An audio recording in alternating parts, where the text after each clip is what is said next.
ನೀಡಿ ವಿದ್ಯಾಕ್ಷೇತ್ರ ಬಯಸುತ್ತೇನೆ. ಶಿವಮೂರ್ತಿ ಕೀಲಾರರವರು ಎಲ್ಲರೂ ಶ್ಲಾಘನೀಯರಾಗಿದ್ದರು. ವಿಶೇಷವಾಗಿ ಆಂಗ್ಲ ಮಾಧ್ಯಮ ಪ್ರೌಢಶಾಲೆಯ ಆಡಳಿತಾಧಿಕಾರಿಯಾಗಿರುವ ಶ್ರೀಮತಿ ಅಂಜಲಿ ಜೋಶಿರವರು ಕಾರ್ಯದರ್ಶಿಯವರ ಎಲ್ಲಾ ಯೋಜನೆಗಳನ್ನು ಬಹಳ ಶ್ರದ್ಧಾಪೂರ್ವಕವಾಗಿ ಹಾಗೂ ಪರಿಣಾಮಕಾರಿಯಾಗಿ ಕೆಲಸ ಮಾಡಿಕೊಂಡು ಬರುತ್ತಿರುವುದು ಶ್ಲಾಘನೀಯ.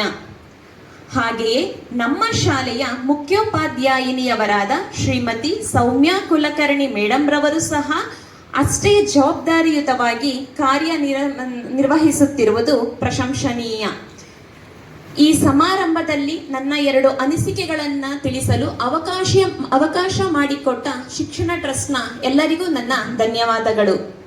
ಶ್ರೀ ಪುರಸ್ಕೃತರಾದ ಶ್ರೀ ಅಂಕೇಗೌಡ ಸರ್ ಅವರು ಪುಸ್ತಕ ಮನೆಯ ಮಾಲೀಕರು ಮಹನೀಯರುಗಳು ವೇದಿಕೆಗೆ ಆಗಮಿಸಬೇಕಾಗಿ ವಿನಂತಿ. ಧನ್ಯವಾದಗಳು ಸರ್.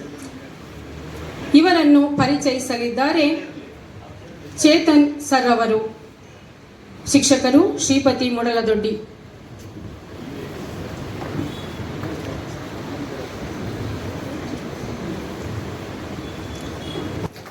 ರಾಜರ ಸಾಮ್ರಾಜ್ಯವು ಅಳಿಯಬಹುದು, ಕಾಲಗರ್ಭದ ಚಕ್ರದಿ ಕಿರೀಟಗಳು ಮಣ್ಣಾಗಬಹುದು, ಪುಸ್ತಕದ ಕಾಯ್ದಿಟ್ಟ ಅಕ್ಷರದ ಜ್ಞಾನ ಭಂಡಾರವು ಹಜರಾಮರವಾಗಿ ಹಚ್ಚುತ್ತಿರುವುದು ಪಾಂಡವಪುರದ ಹರಳಳ್ಳಿಯ ಪುಸ್ತಕದ ಮನೆಯಲ್ಲಿ.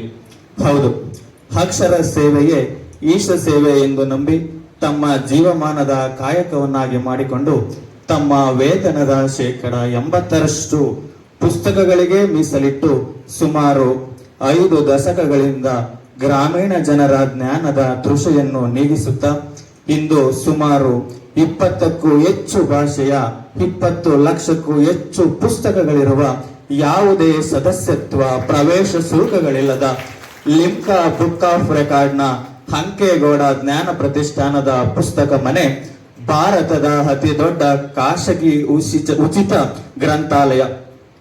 ಒಬ್ಬ ಸಾಮಾನ್ಯ ವ್ಯಕ್ತಿ ಅಸಾಧಾರಣ ಶ್ರಮದಿಂದ ಜ್ಞಾನದ ಭಂಡಾರವನ್ನೇ ನಿರ್ಮಿಸಿದ ಅಕ್ಷರ ಪ್ರೇಮಿ ಎಂ ಅಂಕೇಗೌಡರವರ ಸಾಧನೆ ಅನುಕರಣೀಯ ಹಾಗೂ ಆದರಣೀಯ.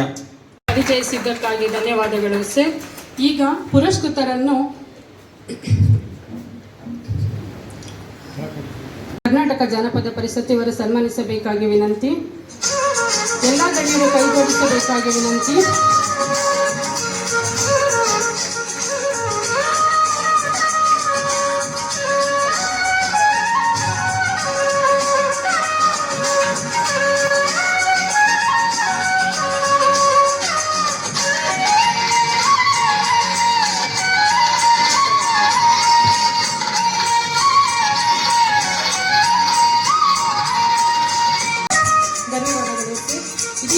ಪ್ರೊಫೆಸರ್ ಶ್ರೀ ಗೋವಿಂದಯ್ಯ ಸರ್ ಅವರು ಮತ್ತು ಗಣ್ಯರು ಸನ್ಮಾನಿಸಲು ಕೈಗೊಳಿಸಬೇಕಾಗಿ ವಿನಂತಿ.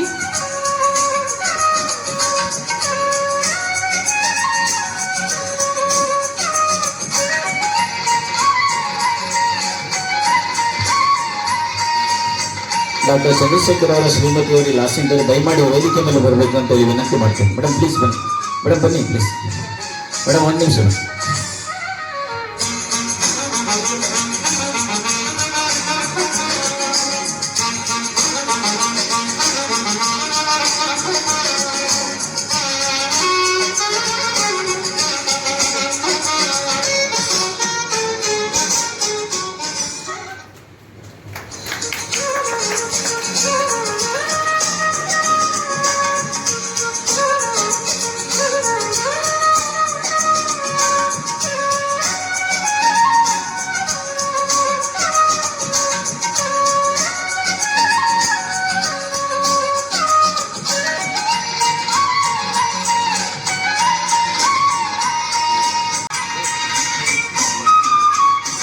ಪ್ರಶಸ್ತಿ ಸ್ವೀಕರಿಸೋದಕ್ಕೆ ಧನ್ಯವಾದಗಳು ಸರ್. ಮಾತನ್ನು ಯಾಕೆ ಹೇಳಿದೆ ಅಂದರೆ, ನನ್ನ ಕಾಲೇಜಿನ ಓದಿನ ದಿನಗಳಲ್ಲಿ ನನಗೆ 4-6 ಅಕ್ಷರಗಳನ್ನು ಕಲಿಸಿದ, ನನ್ನನ್ನು ತೀಡಿದ್ದ ಒಬ್ಬ ಮಹಾನುಭಾವರು ಈ ಒಂದು ವೇದಿಕೆ ಮೇಲ್ಗಡೆ ಆಸೀನರಾಗಿ ನನಗೆ ಬಹಳ ಸಂತೋಷ ಉಂಟು ಮಾಡಿದ್ರು. ನನ್ನನ್ನು ಮರೆತುಬಿಟ್ಟಿದ್ದಾರೆ ಅವರು, ಈಚಾ ಬೋರ್ಲಿಂಗಯ್ಯನವರು. ನನ್ನ ಕಾಲೇಜು ದಿನಗಳಲ್ಲಿ ಅವರ ಪಾಠಗಳನ್ನು ಕೇಳಿದ್ದೆ. ಅಂತ ಅಲ್ಲದೆ ವೇದಿಕೆ ಮೇಲೆ ಇರ್ತಕ್ಕಂಥ ಎಲ್ಲ ರತ್ನಗಳು, ಎಲ್ಲ ಪ್ರತಿಭಾವಂತರು ಇದ್ದಾರೆ. ಅವ್ರ ಮುಂದೆ ನಾನು ಭಾಷಣ ಮಾಡೋಕ್ಕೆ ನಾಚಿಕೆ ಆಗುತ್ತೆ. ಆದರೂ ನನ್ನ ಅನುಭವಗಳನ್ನು ತಮ್ಮ ಮುಂದೆ ಬಿಚ್ಚಿಡಲೇಬೇಕಾಗಿದೆ. ಯಾಕೆಂದರೆ ಇದು 2 ದಿನ 3 ದಿನದ ಕಥೆಯಲ್ಲ. ದಯವಿಟ್ಟು 10-15 ನಿಮಿಷ ತಾವು ಕೇಳಿಸ್ಕೊಡಿ. ಓದಿನ ದಿನಗಳಲ್ಲಿ ನನ್ನ ಓದು ಚಿನ್ನಕುರಳಿಯಲ್ಲಿ ಮುಗಿಸ್ಕೊಂಡು ಪಾಂಡವಪುರ 11th ಸ್ಟ್ಯಾಂಡರ್ಡ್ಗೆ ನಾನು ಬಂದು ಜಾಯ್ನ್ ಆದೆ. ಆ ಕಾಲೇಜಿನಲ್ಲಿ ಇರ್ತಕ್ಕಂಥ ಪುಸ್ತಕಗಳ ಒಂದು 50 ಪುಸ್ತಕದ ಮೇಲಿಲ್ಲ. ಒಂದು ಕಾಲೇಜು. ನನ್ನ ಓದಿಗೆ ಪುಸ್ತಕಗಳು ಸಾಕಾಗ್ತಾ ಇರಲಿಲ್ಲ. ನನಗೆ ಮೈಸೂರಿಗೆ ಹೋಗಲಿಕ್ಕೆ ಹಣವೇ ಇರಲಿಲ್ಲ. ಅಲ್ಲಿ 8 ಆಣೆ ಕೊಡಲಿಕ್ಕೂ ಟ್ರೈನ್ಗೆ ನನ್ನ ಹಣ ಇರಲಿಲ್ಲ. ಆದರೆ ನನ್ನ ಛಲಗಾರಿಕೆ ಬಿಡಲಿಲ್ಲ. ರೈಲ್ವೆ ಹಳಿ ಮೇಲೆ 20 ಕಿಲೋಮೀಟರ್ ನಾನು ನಡ್ಕೊಂಡು ಹೋಗಿ ಸಿಟಿ ಲೈಬ್ರರಿ ಗಂಗೋತ್ರಿಯಲ್ಲೆಲ್ಲ ಹೋಗಿ ಓದ್ಕೊಂಡು ಬರ್ತಾಯಿದ್ದೆ. ಆದರೆ ಒಂದೇನು ಅಂದರೆ ನಾವು ಓದಲೇಬೇಕು ಅನ್ನೋದೊಂದು ಹಠ ಮಾಡಿದ್ದೆ. ಏನೇ ಬರಲಿ, ಕಷ್ಟ ಬರಲಿ ಅಂದರೆ. ಏಕೆಂದರೆ ಹಳ್ಳಿಗಳ 1962-63 ಓದುಗಳನ್ನು ಇದರಲ್ಲಿ ಹಳ್ಳಿಗಳ ಸ್ಥಿತಿ ಏನಿತ್ತು ಅಂದರೆ, ಅಮೇರಿಕದಿಂದ ಕೆಂಪು ಜೋಳ ತಂದು ಅದನ್ನು ಸೊಸೈಟಿಲಿ ಹಂಚೋರು. ಅಂಥ ಅಕ್ಷರವಂತರಲ್ಲ, ಭಾಳ ಬಡತನ, ಮಕ್ಕಳುಗಳು, ಅವ್ರು ಸಾಕೋದೇ ಒಂದು ದೊಡ್ಡ ಹಿಂಸೆ. ಆಗ ನನಗೆ ಬರ್ತಾ ನಾನು ಹಣ ಮಾಡಬೇಕು ಅನ್ನೋ ಒಂದು ಛಲಗಾರಿಕೆನೂ ನನಗೆ ಹುಟ್ಟಲಿಲ್ಲ. ನನ್ನ ಆ ಓದಿನ ದಿನಗಳು ಭಾಳ ಕಷ್ಟಕರವಾಗಿತ್ತು. ಆಗ ನನಗೊಂದು ಯೋಚನೆ ಬಂತು, ನಾನು ಯಾಕೆ ಒಂದು ಗ್ರಂಥಾಲಯವನ್ನು ನಿರ್ಮಿಸಬಾರ್ದು, ನಮ್ಮ ಮುಂದಿನ ಪೀಳಿಗೆ ಮಕ್ಕಳುಗಳಿಗೆ ಆ ಜ್ಞಾನವನ್ನು ಹಂಚಬಾರ್ದು ಅಂತ. ಆದರೆ ನಾನಿರೋ ಆ ಸ್ಥಿತಿ ಇರಲಿಲ್ಲ. ನಾನು ಡಿಗ್ರಿ ಮುಗಿಸ್ಕೊಂಡು ಹೊರಬರುವಾಗ ಕೆ ಅನಂತರಾಮ್ ಅನ್ನೋ ಒಬ್ಬ ಮಹಾನ್ ಚೇತನ ನನ್ನ ಪಾಲಿಗೆ ದೇವರು.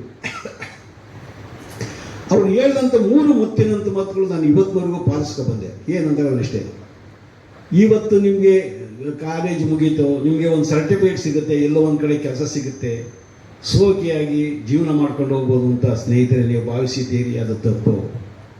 ಇದು ಕೇವಲ ಒಂದು ಕಾಗದದ ಚೂರು ನಿಮಗೆ ಈ ಸರ್ಟಿಫಿಕೇಟ್ ಕೊಡ್ತಕ್ಕಂಥದ್ದು. ನಿಮ್ಮ ಜೀವನವನ್ನು ರೂಢಿಸ್ಕೊಳ್ಳಿ, ನಿಮ್ಮ ಬದುಕನ್ನು ಕಟ್ಕೊಳ್ಳಿಕ್ಕೆ ಮಾತ್ರ ಇದು.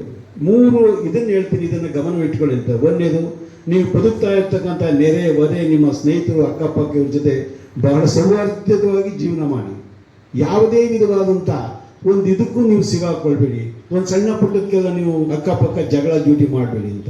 ಸ್ನೇಹಿತರೆ, ನಾನು 20 ವರ್ಷಗಳ ಕಾಲ ನಾನು ಇದ್ದಂಥ ಸ್ಥಳದಲ್ಲಿ ನಾನು ಬರ್ತಾ ಇದ್ದ ನಮ್ಮ ಅಕ್ಕ ತಂಗಿರು ಯಾರಾಗ್ಬೋದು ಎದ್ದು ಅಂಕೆ ನೋಡೋಣ ಬರ್ತಿಂತೆ ಹೊರಗಡೆ ಹೊರಟು ಅಷ್ಟು ಸೌಹಾರ್ದವಾಗಿ ಅವ್ರ ಜೊತೆ ಜೀವನ ಮಾಡಿದೆ. ಅದು ನನ್ನ ಗುರುಗಳು ಹೇಳಿದ ಮೊದಲನೇ ಪಾಠ.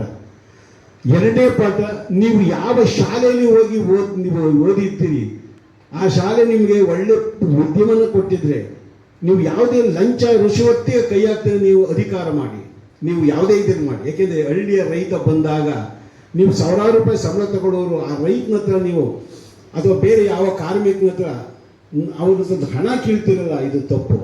ನಿಮ್ಮ ಯಾವ ಕಾರಣದಿಂದ ಅವರಿಂದ ಲಂಚ ರುಷವತ್ತಿಗೆ ಕೈ ಜೋಡಿಸ್ಬೇಡಿ ಅಂತ. 2ನೇದು ಸ್ನೇಹಿತರೆ, ನಾನು ಪಾಂಡವಪುರ ಸಹಕಾರ ಸಕ್ಕರೆ ಕಾರ್ಖಾನೆಯಲ್ಲಿ ಟೈಮ್ ಆಫೀಸರ್ ಆಗಿದ್ದೆ. ಇಲ್ಲಿ ಜಾಗದಲ್ಲಿ ಪ್ರಾಮಾಣಿಕವಾಗಿ ಹೇಳ್ತೀನಿ, ಹಣ ಮಾಡೋ ಜಾಗ ಅದು. ಕಾರ್ಮಿಕರು ಅಂದರೆ ಅವರು ನಾವೇನು ಹೇಳ್ತೀವಿ ಅದೇ ವೇದವಾಕ್ಯ.